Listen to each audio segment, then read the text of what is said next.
여러분 안녕하십니까? EBS 초대석 정관용입니다.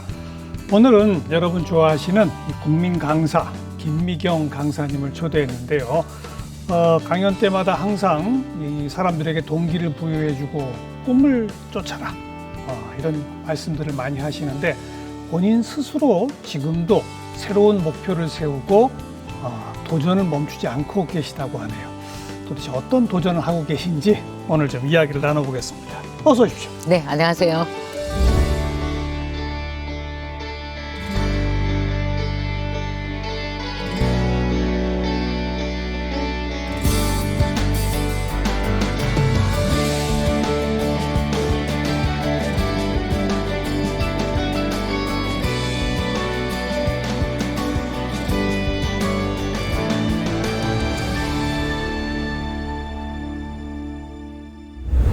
뭘 도전하세요? 글쎄요, 늘 공부하는 것 같은데요. 이번에는 영어예요. 영어? 네, 이제 지금까지 이제 제가 우리말로 한 30년, 지금 강의한 지 한 30년 됐거든요. 예. 그래서 강의를 했잖아요. 한 몇 년 전부터 나이 한 60대면 뭘 하지? 이 생각을 좀 했어요. 근데 60이라는 나이가 진짜 빨리 왔어요. 원래는 올해가 60이에요. 근데 이제 한 살 떨어져갖고 59세 됐는데. 만 나이로? 네, 만 나이로 이제 59세인데 그 60이라는 나이가 되니까 환경이 완전히 바뀌더라고요. 그러니까 지난 30년간 제가 있던 환경은 아이들 셋을 키워야 되고 아이들이 집에 다 있고 이러잖아요. 근데 60이 되니까 이제 애들이 다 나가잖아요. 다 떠났고. 이제. 다 떠나고 이게 어떤 모습이냐면 두 번째 20살이네. 나 20살 때랑 되게 비슷해지네. 다시 내가 남네. 그러면 20대 때 너무 하고 싶었던데 못했던 게 뭐지? 라고 생각해 봤더니 그게 외국으로 유학 가서 혼자 공부하는 거 있잖아요. 그런 꿈이 있었어요? 네, 너무 하고 싶었었어요. 예. 근데 이제 뭐 아시다시피 그때 1980년대만 하더라도 그렇게 막 유학을 많이 가던 시절이 전혀 아니었었잖아요. 또 우리 또 20대 때 바로 막 결혼하고 이렇게 뭔가 생계를 시작을 했지 내 꿈을 위해서 넉넉한 요즘 아이들처럼 시간이 없잖아요. 예. 졸업하자마자 바로 이어지잖아요. 예. 그래서 그때 걸 내가 다시 가져와서 소환해야 되겠다. 내 꿈을. 유학 가시려고? 그래서 이제 영어를 공부한 거예요. 사실은 영어로 강의하는 것도 있지만 공부가 포함돼 있어요. 그래서 뭐가 될지 모르지만 영어를 공부해야 되겠어 라고 이제 마음을 먹고 제가 이제 한 50대 중반부터 시작해서 벌써 몇 년 됐네요. 네, 영어를 공부하기 시작했죠. 하다 보니까 뭐 영어 공부를 시작했을 뿐인데 영어에 관련된 재밌는 일들이 그냥 이렇게 줄줄이 막 생겼어요. 어떤 일들이요? 그러니까 이제 첫 번째 생긴 일은 제가 영어로 공부를 하면 왜 목표가 있어야 되잖아요. 예. 영어 공부는 정말 한국에 살면서 영어 공부를 한다라는 건요. 영어로 써먹을 목표가 없으면 공부할 동기가 없어요. 그럼 아무래도 게을러지게 되고 안 돼요. 그렇죠. 할 수가 없어요. 목표를 뭘로 세우셨어요? 그래서 제가 이제 첫 번째 목표를 제가 이제 그 유튜브 같은 걸 하니까 거기에서 영어로 인터뷰를 한번 해봐야 되겠다에 도전을 한 거예요. 누구를 인터뷰해요? 그러니까 이제 외국 저자분들, 이제 우리나라에 나오는 책들이 보면 외국 저자 책이 굉장히 많아요. 하여튼 번역서 많이 나오죠. 많이 나오죠. 예. 근데 이제 그분들이 직접 한국에 와서 자기 책을 이야기하고 싶은 분들도 꽤 있더라고요. 근데 그런 분들을 인터뷰를 하는 사람이 많지 않아요. 그래서 제가 한번 해봐야 되겠다 했는데 문제는 영어 실력이에요. 영어로 저자와 직접 인터뷰를 한다. 예.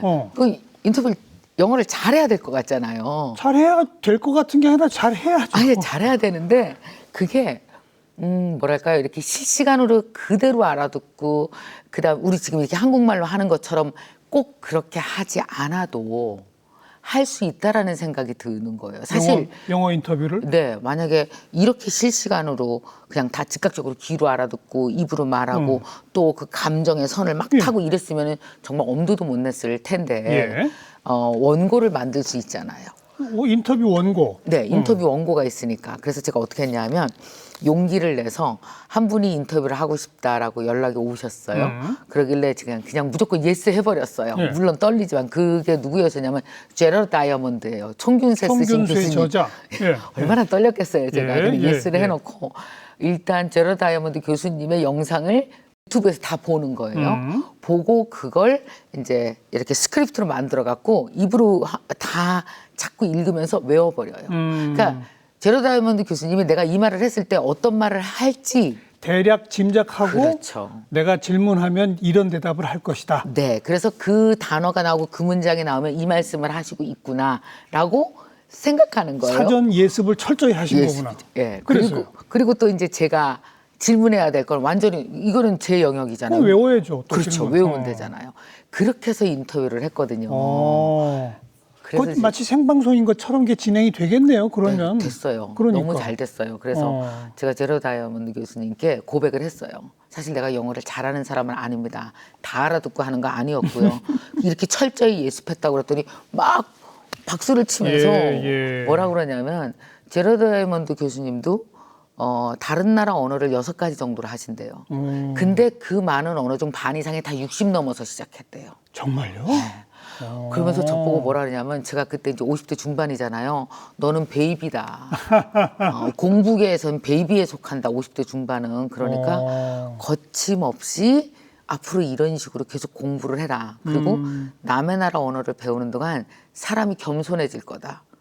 그게 공부하는 이유다. 그러면서 저보고 되게 격려해주고 가셨어요. 예. 그게 저한테 되게 큰 동기부여가 됐어요. 진짜. 그래서 그 제럴드 다이아몬드 교수 말고 또 몇 분이나 하셨어요? 많이 했어요. 한 20분 넘게 한 것 같아요. 이제는. 그래서 이제 하다 보니까 그 나름대로 이제 거기 노하우가 쌓일 거 아니에요. 예. 그러니까 이제 뒤로 갈수록 조금씩 쉬워지고 또한 제 영어 실력도 증가할 것이고 공부를 하니까 예. 이제 늘게 되고 알아듣는 것도 훨씬 많아질 것이고. 그럼요. 이제 그리고 또 이제 무엇보다도 이제 저자와 인터뷰를 하기 위해서 그 책을 자꾸 읽다 보니까 새로운 단어 같은 것, 전문 용어에도 익숙해지기 시작하고 그러면서 이제 다른 꿈이 생긴 거죠. 아, 그러면 앞으로 내가 내는 책은 한국말로만 내지 말고 무조건 영어로 번역해서 전에 판매를 하고 예. 그리고 외국에 나가서 강의를 시작해야 되겠어라는 생각을 작년부터 하게 된 거죠. 미국 가서 강의를 영어로 한다. 네네네. 어. 그래서 이제 올해 말에 12월 달에 이제 뉴욕에 가서 제가 이번에 새로 쓴 책이 있어요. 마흔 수업이라는 책이 영문으로 나오거든요. 예. 이제 그걸로 출간 기념 강연회를 하게 돼요. 12월 달에. 이번 연말에. 네네. 그럼 미국에서의 첫 번째 영어 강의입니까? 아니면 이미 한번 하신 적이 있습니까? 옛날에 했던 거는 그 출간 기념 강연회는 아니고요. 그냥 미국의 펜스테이트 유니버시티라고 거기 가서 얼떨결에 제가 30분 강연한 적이 있어요. 그게 이제 벌써 한 4년이 넘었는데 그땐 정말 기억이 없었고 거기 펜스테이트 유니버시티에 샘 리처드 교수님이라고 계세요. 그 교수님이 사회학과 교수님인데 그러니까 아시안 그 문화에 대해서 너희들 반드시 알아야 된다. 미국만 알아갖고는 우물안 개구리다. 그래서 오히려 미국인들이 미국 학생들이 밖을 더 모른다. 아시아 전체적으로 특히 한국에서 얼마나 멋진 일들이 벌어지고 있는지 아니 막 이런 걸 강의를 막 하시는 분이에요. 한 800명 정도 되는 큰 강당에서 강의하는 스타일이 저랑 똑같습니다. 막 뛰어다니면서 강의해요. 무대 위를 뛰고 저쪽 끝까지 뛰어다니고 그래서 제가 그 교수님을 보면서 매주 강의가 일종의 강연이군요. 네, 그분은 정말 너무 멋지게 강의를 하는 교수님이시거든요. 그래서 우연히 보다가 이분을 내가 만나러 가야 되겠어. 너무 멋있는 사람이야. 인터뷰를 한번 해보자. 라는 생각이 들어서 4년 전에 그분을 만나러 이메일을 썼어요. 그랬더니 빨리 와라. 나도 당신 만나고 싶다 그러는 거예요. 그래서 4년 전에 그 대학을 찾아갔죠. 그래서 내가 옛날에 그 미국으로 유학 오는 게 꿈이었는데 못 와봤으니 제가 마치 학생처럼 이렇게 앉아서 청강생으로 교수님 수업을 듣겠다. 그리고 그걸 영상으로 촬영해서 방송을 좀 해도 되겠느냐 그랬더니 교수님이 너무 좋다는 거예요. 근데 그 교수님이 또 저랑 성격이 똑같은 게 뭐냐면요. 되게 즉흥적이세요. 제안을 되게 즉흥적으로 하고 그걸 막 이뤄가는 사람이거든요. 이제 청강하러 들어가기 한 10분 전에 밖에서 피자를 한 조각씩 먹었어요. 배가 고파서. 근데 피자를 먹으면서 그러지 말고 당신이 강의를 하라는 거예요. 자기 강의 시간을 주겠대요. 갑자기? 갑자기. 준비도 없이? 예. 그건 좀 아닌 것 같습니다, 교수님. 그랬더니, 뭐가 안 되냐. 한국말 섞어서라도 강의를 하래요. 괜찮다고. 자기 이 수업은 전 세계의 문화를 배우는 거라서 상관없다는 거예요. 예. 너무 밀어붙여갖고 할 수 없이 강의했거든요. 그래서 얼떨결에. 영어로 다 하셨어요? 네, 30분 동안. 즉흥적인데? 네. 근데 진짜 한국말도 섞어서 했습니다. 정말로 그랬어요. 학생들이 알아들어요? 예. 알아들어요. 그 한국말 되게 좋아했고요.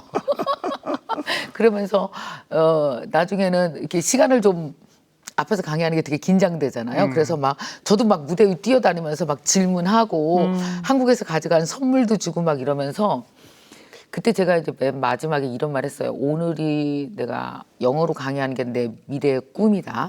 근데 오늘 이 강의가 나의 첫 번째 영어 강의고 이걸 당신들과 나눌 수 있어서 또 내 강의를 어설프지만 들어줘서 너무 감사하다고 했더니 예. 그 학생들이 다 일어나서 박수를 쳤어요.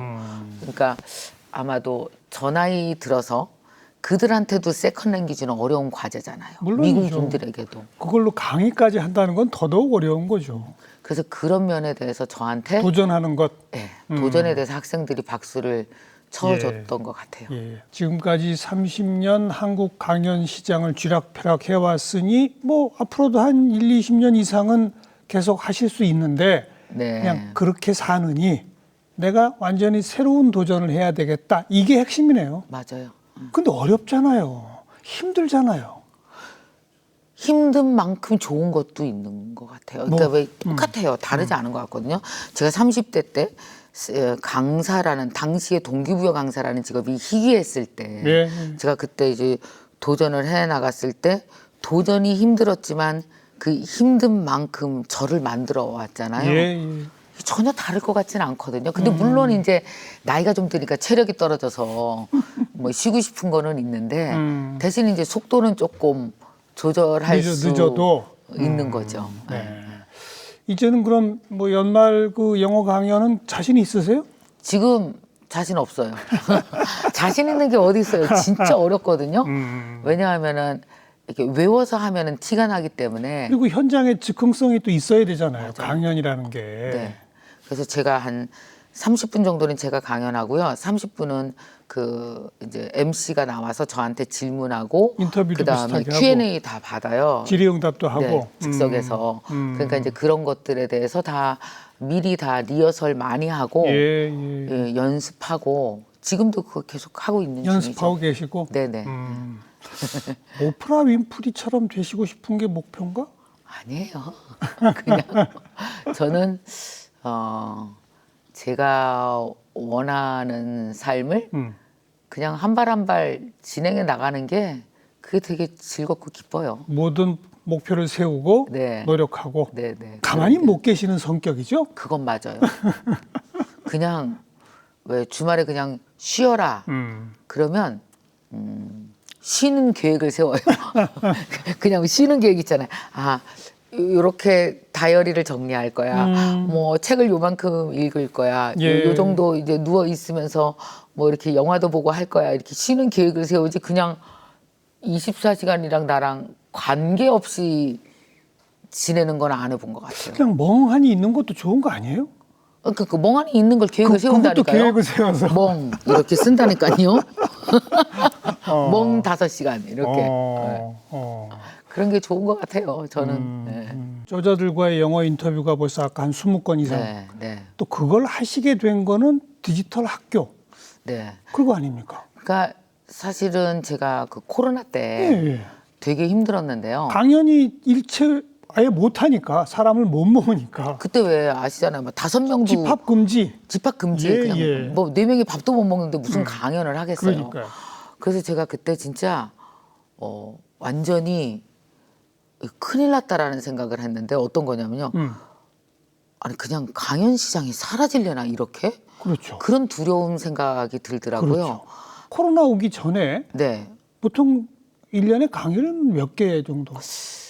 저는요 한 주말 빼놓고 매일 한다고 보시면 돼요 강의를. 그랬는데 코로나 딱 그 제가 그 코로나 터진 날이라고 저는 내 머릿속으로 기억하는데요. 1월 22일이요. 왜냐하면 그날이 제 마지막 강의예요. 2020년 1월 22일 마지막 강의, 그리고 강의가 한 건도 없는 거예요. 그렇죠. 그래서 제가 이거 큰일 났다. 뭐 방법이 있지 않을까. 근데 이제 제가 항상 머릿속으로 생각하는 게 어떤 게 있었냐면 이거예요. 세상에 판이 바뀌거나 문제가 생기거나 혹은 내가 어제까지 활동했던 판이 사라졌다라는 건 이 판이 이동하지 절대로 판이 사라지진 않는다. 이동한다. 네. 다시 말하면 다른 뭔가 생긴다. 그렇죠. 그러니까 다시 말하면 이런 거예요. 내가 어제까지 벌었던 돈을 벌 수 없다라는 건 이 돈이 다른 데로 이동한 거지 이 돈이 그렇지. 사라지지 않고 사라지지 않죠. 그러니까 항상 다른 방식으로 사람들이 쓴다라는 맞습니다. 얘기예요. 맞습니다. 어떻게 됐을까? 그러면서 막 공부를 했어요. 제가 또 이제 유일하게 잘하는 게 저는 안 풀리면 4시 반에 일어나요. 새벽. 인생이 안 풀리면 그러니까 4시 반에 일어나서 알아내려고 애쓰는 거예요. 공부하는구나. 예, 그건 이제 공부하죠. 그러면 이제 관련된 책을 한 뭐 100몇십 권을 줄을 세웠어요. 이제 뭐 디지털 관련한 거 힌트를 얻는 대로 관련된 책을 사서 쫙 줄을 세우면서 막 공부를 해요.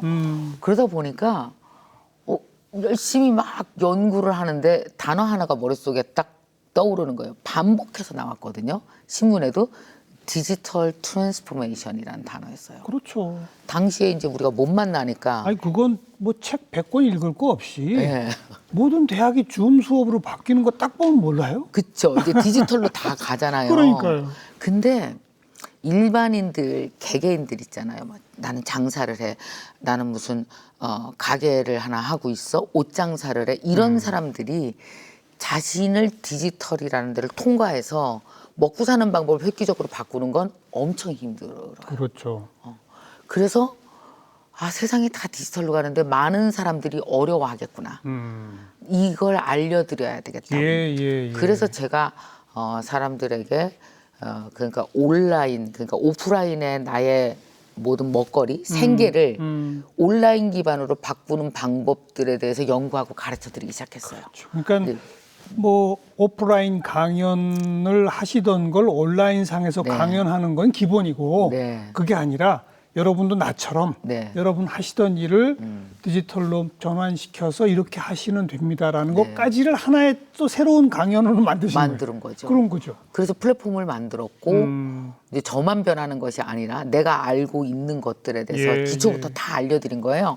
그래서 지금 그 이제 학교에서 저희 이제 온라인 학교에서 공부하고 계시는 분들이 지금 이제 한 8만 명 정도가 공부하고 그렇죠. 계시죠. 위기가 왔을 때 항상 저 그런 생각하거든요.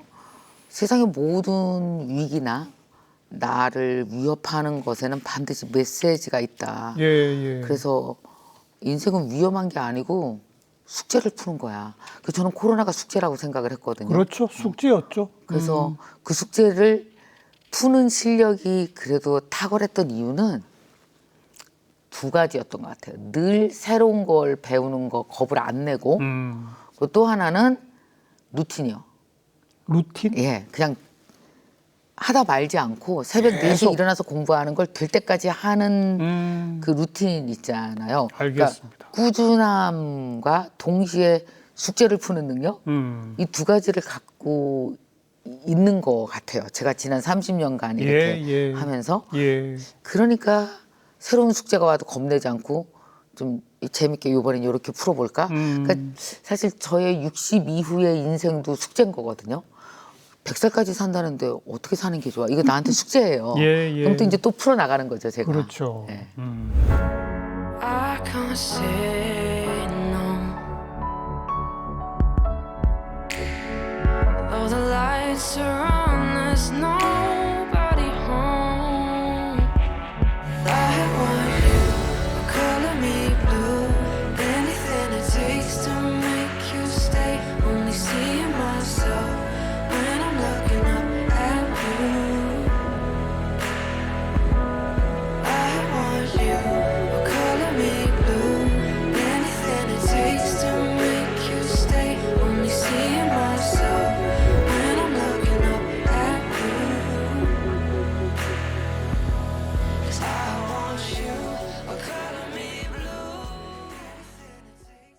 지금 아까 그 40수업까지 책을 도대체 몇 권 쓰셨죠? 저 그렇게 일일이 안 세봤는데 한 20권 넘지 않을까요? 그러니까요. 네, 그런 것 같아요. 그것도 부지런하신 거예요, 엄청나게. 전에 한 코로나 터졌을 때 그때 이제 일반인들이 자신의 생계를 살리기 위해서 어떻게 디지털 전환을 해야 되는지를 아주 쉽게 40대, 50대, 60대 여성들이 알아들 수 있는 언어로 쓴 책이 리부트라는 책이 있어요. 예, 그게 예. 이제 2020년에 쓴 책이거든요. 코로나 때. 그리고 나서 요번에 이제 2023년도에 요번에 이제 마흔 수업이라는 책을 이제 쓰게 된 거죠. 특별히 마흔에 주목하신 이유는? 마흔이 너무 가엾어서요. 가요예요? 네. 왜요? 아니, 마흔들이 너무 가여운 거예요. 왜냐하면 자기네들이 어른이 아닌데 자꾸 어른인지 착각하는 거예요.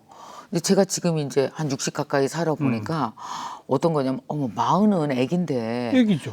그러니까, 근데 마흔들 우리 만나서. 눈에 보기엔 애기죠. 애기예요. 근데 마흔들이 어떤 생각을 하냐면요. 49에 다 이뤄야 된다는 착각을 해요. 집도 다 사야 되고, 애도 다 키워야 되고, 커리어도 정점해야 되고, 다 돼야 된다고 생각해요.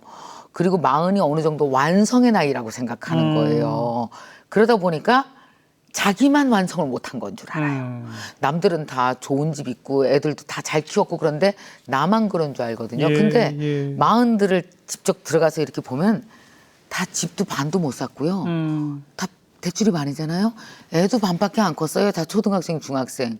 그리고 자신의 인생도 반밖에 안 되는 게 정상이거든요. 정상인데 네. 나만 뒤쳐졌다고 느낀다. 자꾸 그렇게 생각하는 거예요. 그래서 아닌데 아니다. 마흔은 원래 그러니까 인생으로 봐서는 국영수 푸는 거거든요. 결혼하고 애 낳고 집 사고 전 국민이 국영수를 풀잖아요. 예. 근데 그 국영수도 반밖에 안 풀었단 말이에요. 못 풀어요. 나머지 예체능 있잖아. 막 여행 가고 인생을 완성하고 뭐 아름답게 자기의 무슨 지식을 가지고 뭔가를 만들어 나가고 취미생활 하고 막 세컨하우스 가고 말도 안 돼요. 그거는 뒤에 시간이 엄청 좋은 시간이 많거든요. 근데 마흔들한테 50대를 물어보면 막 거기 사람 사는데요? 뭐 이런 식으로 생각해요. 아니야. 예. 우리의 인생이 그러니까 지금 보면은 왜 이렇게 인생 시계로 봤을 때 태어난 시간을 0시로 보고요. 그리고 나서 이제 24시간을 살고 죽는 시간을 24시라고 봤을 때 50이 겨우 정오잖아요. 그렇죠. 100세 시대니까. 그렇죠. 그럼 마흔은 오전이죠. 오전이에요. 아니 오전은 사람들이 마치 인생 다 산 것처럼 예. 막 오후 시간에 대한 기대도 없이 쫓기는 마음으로 다 이뤄야 된다. 비교 때문에 너무 힘들고 이게 너무 안타까워서 정말 오전이라는 걸 알려주고 싶었고 그래서 이제 마흔의 준비를 잘하면 50이 훨씬 멋있어. 조바심 내지 말고 네. 어떤 준비를 하라고 가르치시는 거예요? 40대의 제일 중요한 준비가 뭐냐면 공부예요. 뭐 평생이 공부이신 분이니까. 네, 아니 근데 공부를 진짜 해야 되는 게 이유가 뭐냐면 요즘에 보면 왜 옛날에 우리 아버지가요. 이제 작년에 돌아가셨는데 이런 말씀을 하셨어요. 미경아 있잖아. 나이 든 40대 50대한테 그렇게 평생 공부하라고 잔소리하는 사람 너밖에 없어.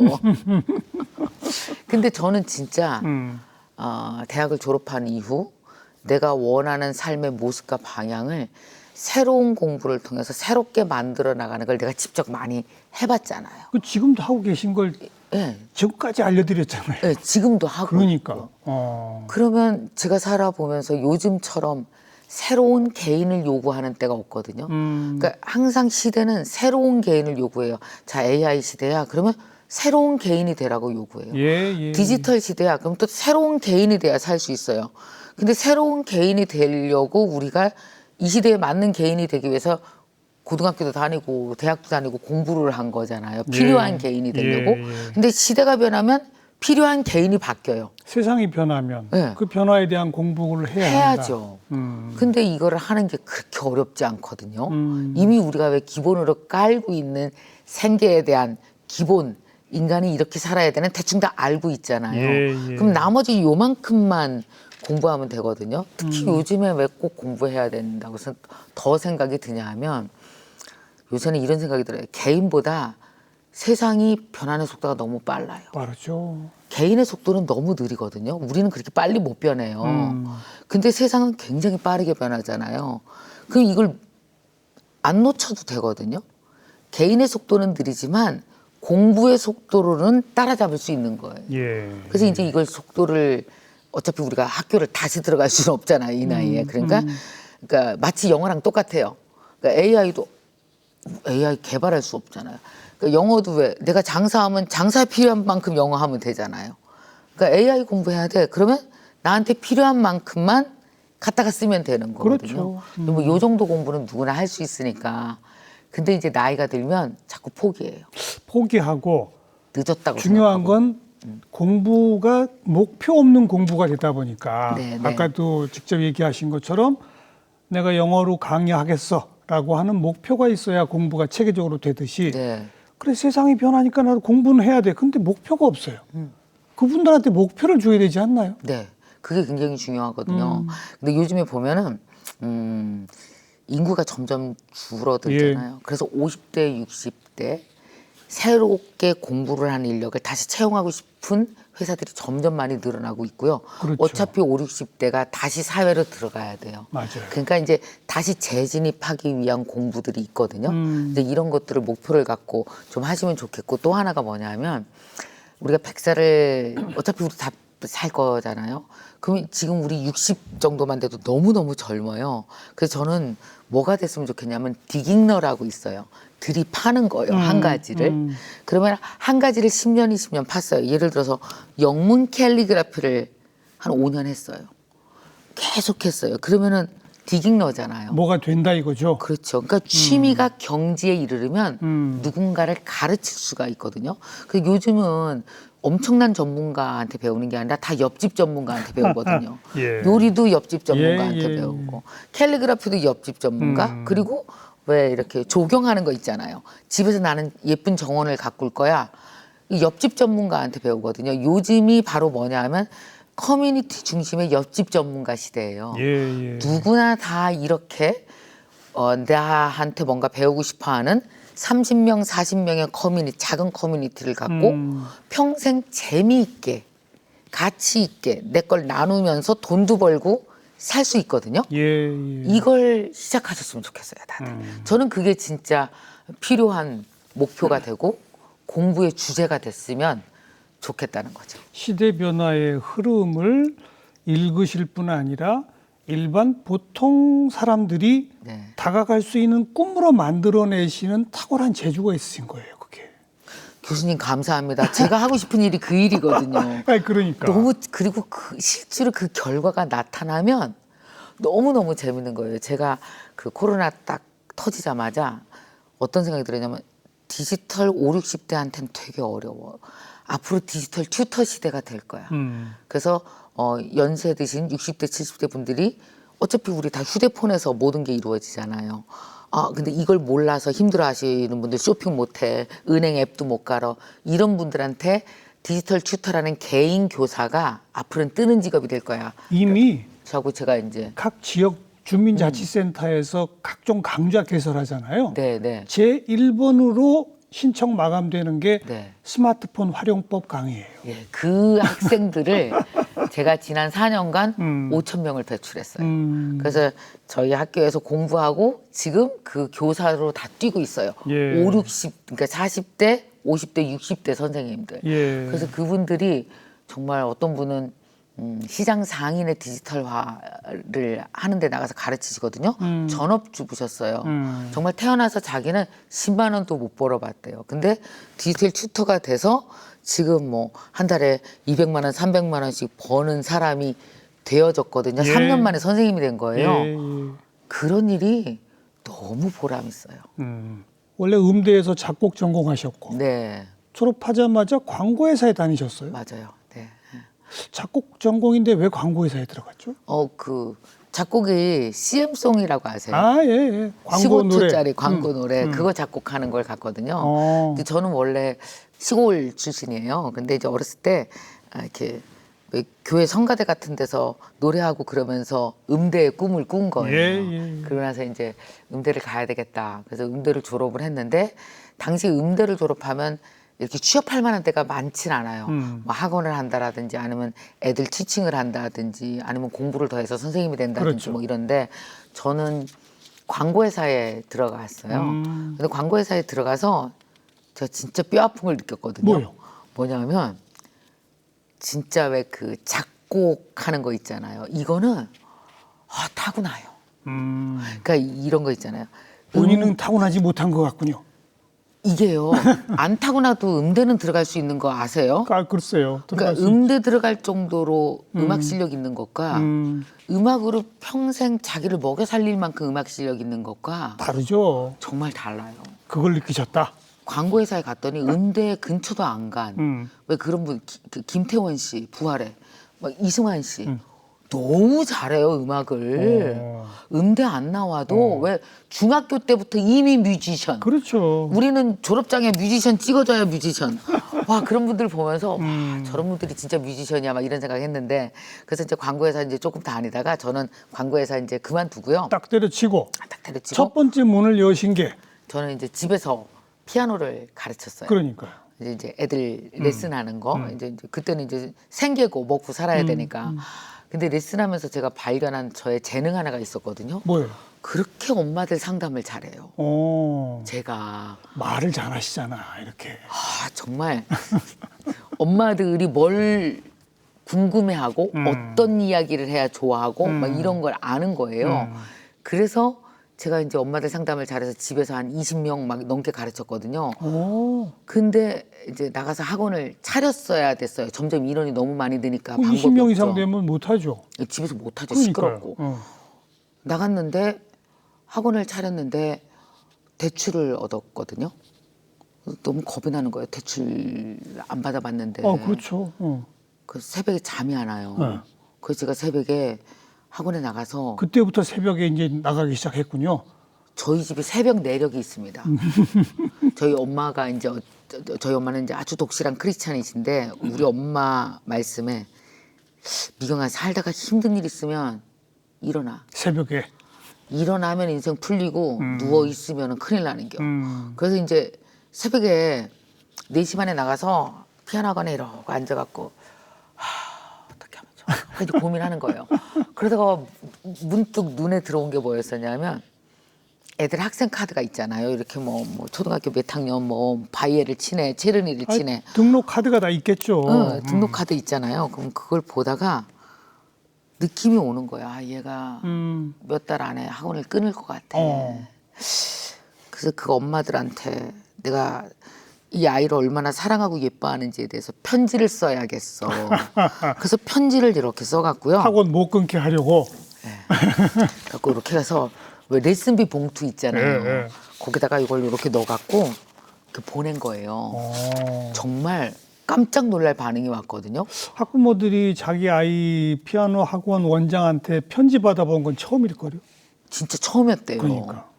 그걸 냉장고 앞에 붙여놓고 그걸 본 엄마들이 감동해갖고 들어오고 그래서 정말 그만둘 애가 다시 다니는 거예요. 예. 그래서 제가 이제 생각했죠. 편지를 써야겠구나.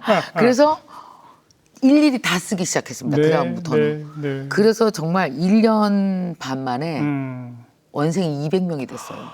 이야. 정말 저도 깜짝 놀랐고요. 그럼 혼자 못 가르치잖아요. 이제 강사도 다 동원해야 되고 강사들 대규모 학원이 되는 거네요. 네, 진짜 그렇게 됐어요. 그때가 제가 29살밖에 안 됐을 때거든요. 그랬더니 그게 이제 업계 소문이 난 거예요. 네. 20대밖에 안 된 학원 원장이 있는데 김미경이라고 경영을 너무 잘해. 1년 반 만에 200명. 그러니까 그 사람 강의를 들어야겠어라고 저한테 강의를 의뢰하신 거예요. 피아노 학원 원장님들이 그래서 제가 나가서 첫 강의예요, 그게? 예, 그게 첫 강의예요. 그래서 강의 제목이 얼마나 철학적이었는지 아세요? 새벽 4시 반의 비밀.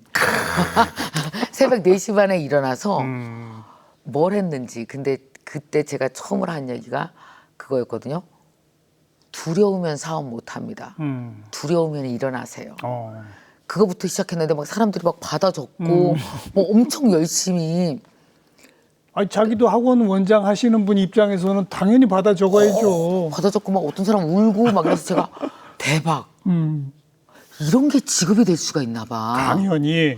알아봤더니 그런 직업이 있더라고요. 근데 지금 도대체 짧은 사이에 문을 몇 개 열은 거예요? 광고회사 문 열고, 피아노 그러게요. 학원 문 열고, 열고, 강연 문 열고. 그렇게 된 거죠. 어. 그 다음에 제가 너무 놀라웠던 게 책을 쓰게 됐거든요. 책 쓰는 게 너무 쉬웠던 거예요, 저한테는. 왜 이렇게, 전 쓰면서 그랬어요. 이렇게 뭐, 이렇게 이게 책 쓰는 거 맞아? 이렇게 일기처럼 쓰는 거? 수수수수 써지네? 봤더니요, 제가 새벽에 일어나서 똑같은 아이를 매달 칭찬해야 되잖아요. 그거 얼마나 고역스러운지 아세요? 내용을 바꿔야 되죠. 그래서 책을 읽은 거예요. 아, 다른 말로 칭찬하려면 왜 이렇게 조금 다른 컨셉이어야 되잖아요. 또 다른 컨셉으로 글을 써야 되잖아요. A4 용지 한 장이 어렵잖아요. 예, 예. 그때 글 실력이 큰 거예요. 음, 그때 저는 근데 그걸 쓰면서 아 이거 그만했으면 좋겠다. 그래서 제가 뭐 어떤 생각이 드냐면 그만했으면 좋겠다라고 생각하는 꾸준한 데서 실력이 크는 거였구나. 앞으로도 계속 그런 일들을 내가 많이 만나겠구나.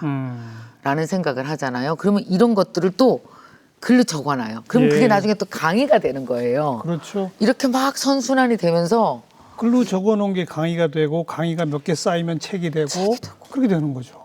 이게 나는 사는 거랑 일하는 거랑 같은 바구니 안에 있구나. 그렇죠. 예. 이거 참 되게 강의한다는 일이 재밌다. 처음부터 강의를 그렇게 잘했어요? 아니면 망한 강의도 많았어요? 많았어요. 진짜 많았어요. 어떤 게 망하냐면요. 일단 대상자가 익숙하지 않으면 망할 확률이 높아집니다. 그렇죠. 이게 강의는 제일 독특한 대상자 앞에서 강의한 게 뭐예요? 그래서 완전 망한 거. 완전 망한 게 당시에 증권회사 다니는 직원들? 여자 직원들이었거든. 저 이름도 기억해요. 한국증권. 예. 정말 어떤 거였냐면요. 저는 나이가 그때 30대 중반밖에 안 됐는데 그때 그 회사 다니던 분들이 30대 후반에서 40대 베테랑들이었던 거예요. 당시 리더십 강의를 해달라고 그랬어요. 근데 리더십 강의 책을 읽고 강의를 정리해서 뭐 이렇게 뭐 주제 뽑고 한 3시간, 4시간 하는 강의였었거든요. 근데 뭐냐면 연륜을 당해낼 수가 없었어요. 그렇죠. 근데 제가 들어가자마자 30분 안에 연륜에 당했다는 걸 내가 느꼈어요. 이 강의 망쳤다. 그러니 얼마나 고역스러웠겠어요. 정말 50분 강의하고 10분 쉬는 동안 화장실에 가서 앉아갖고 다음 1시간 어떻게 내가 준비해간 게 소용이 없는 거예요. 그러니까 이 뭐냐면 이미 기싸움에서 눌려버린 거죠, 제가. 그래서 제가 그 다음에 결심한 강의는요. 결심한 게 뭔지 아세요? 5년 후에 할 강의를 절대로 땡겨서 하지 말자. 절대 하면 안 돼. 그러니까 그건 돈과도 연결돼요. 5년 후에 벌어도 좋을 돈은 절대 땡겨 벌면 큰일 나. 네. 그러면 돈도 체한다. 강의도 체한다. 그걸 저는 강의 갔다 와서 늘 일기 쓰거든요. 반성 일기. 정말 뼈 아프게 써놓은 일기가 있어요. 자기 안에서 아유. 자기 안에서 차고 넘쳐 흘러나오는 것이 맞아요. 받아들이는 청중들한테 진짜 들어가는 거지. 네. 나는 아직 제대로 준비도 안 돼 있는데 얼기설기 짜서 누굴 먹여주려면 못 먹이죠. 절대 안 돼요.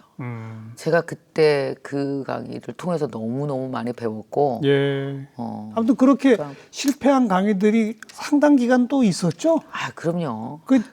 내가 이제 정말 강의 좀 하는구나 싶었던 게 몇 살쯤부터입니까? 40대 후반 정도요. 그래요. 그렇게 네. 오래 걸렸어요. 오래 걸려요. 어. 그러니까 솔직히 말하면 그 옛날에 제가 망친 강의 한 회사 찾아가서 다 돈을 돌려드리고 싶은데 그러니까 40대 후반? 40대 후반 정도 되니까 어떤 대상을 만나더라도 이제 경험이 많이 쌓였잖아요. 예. 그러니까 뭐랄까 이런 거 있어요. 청중을 깊이 사랑을 빠르게 하는 방법을 알게 됐어요. 네. 그게 강의를 잘하고 뭐 말을 잘하고 이게 아니고요. 내 청중을 파악하고 그 청중을 사랑하는 마음으로 내 컨텐츠를 딱 짜서 그걸 딜리버리 할 수 있는 자신감 이게 이제 생긴 거예요. 결국은 예. 강의는 청중을 읽는 것부터 청중이에요. 그냥 대화예요. 이거는 그렇죠. 강의가 아니고 그렇죠. 1000명과 하는 대화가 강의거든요. 그 대화를 끌어갈 줄 알아야 가야 되는 거죠. 네. 이제 그거를 1000명과 하는 그 대화를 네. 이제 영어로 해보시겠다. 참 큰일 났죠. 제가 생각해도 큰일이죠, 이제. 그 이제 거기서도 또 기싸움이 있을 것이고, 망치겠죠. 거기서도 이제 분위기가 또 있을 것이고. 그럼요. 그런데 저는 이미 다 도전을 많이 해봐서 또 도전 견적 금방 알거든요. 첫 번째는 많이 망치고 울겠다. 그리고 한 6개월에서 1년 후에는 슬럼프 세게 몇 번 오겠다. 이 견적이 나와요. 그렇게 5년 텀을 3번 하면 잘하겠다. 알죠. 이미 알고 가는 거죠.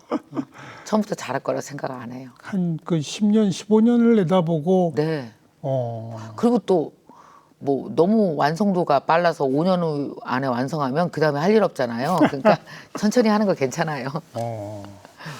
그 다음 또 도전할 게 또 혹시 떠올라 있는 게 있습니까? 없어요 아직은. 근데 아직은? 있겠죠. 왜냐하면 예. 그 제가 이제 60쯤 와 보니까 40대 때 안 보이던 게 보여서 이렇게 하는 거잖아요. 한 70 정도 되면 10년 후가 되면 또 뭐가 거기쯤 보이겠죠? 가면 또 그 나이에 맞는 게 보이지 않겠어요? 그것도 할 일이 있고 또 내 하루를 채울 수 있는 의미 있는 일, 가치 있는 일, 또 당연히 이렇게 가슴에서 막 올라오겠죠. 근데 그게 아무나 그렇게 60 됐다고 보이고 아무나 그렇게 70 됐다고 보이는 건 아닙니다. 그게 보이는 사람이 따로 있는 거예요. 그럼 되게 고마운 일이네요, 보이는 게. 그럼요. 대부분의 사람은 안 보여요. 아, 그럴까요? 그러니까요. 근데 바로 이제 그런 분들을 뭐가 보이게끔 또 이끌어 주시는 강의를 쭉 해오셨고 계신 거잖아요. 네, 그렇죠. 오늘 이 방송도 나도 이러고 사는데 여러분도 한번 찾아보세요. 이런 거 아닙니까? 그런 거죠. 그러니까 제가 얼마 전에 40대 여성들을 많이 만났는데 이런 얘기를 들어서 되게 기분이 좋았어요. 선생님 보면 든든해요. 왜냐하면 60대도 저렇게 살면 되겠구나. 그러니까. 희망이 있네. 네. 별로 늙은 것도 아니네. 그러니까요. 그래서 15년 앞에 있는 저를 보면 조급해하지 않기로 했다라는 얘기를 하더라고요. 지금 애 키우고 있어서 막 마음이 조급했는데 예. 선생님 보니까 시간 많아요. 그 얘기를 하더라고요. 그런데 중요한 건 끊임없이 새벽에 일어나 공부해야 한다는 거. 저 그렇게 새벽에 안 하고요. 요즘에는 그러니까 저는 급하면 새벽에 일어나는 건 맞고요. 요즘에는 일주일에 한 번 제가 루틴을 사람들과 같이 학생들과 같이 하고 있거든요. 매주 월요일. 그래서 사실은 사람들이 루틴이 매일이어야 된다라는 생각을 하는데 아니에요. 일주일에 한 번도 루틴이고요. 한 달에 한 번 등산도 루틴이고요. 그렇죠. 그래서 나 나름대로의 리듬만 잘 갖고 있어도 나라는 사람의 이 생명이 이렇게 뛰는 걸 느낄 수 있어요. 매일 하지 않아도. 그러니까 너무 부담 갖지 마시고 자신만의 리듬으로 하셔도 좋을 것 같아요. 감사합니다. 오늘 귀한 말씀 잘 들었습니다. 고맙습니다. 네, 고맙습니다.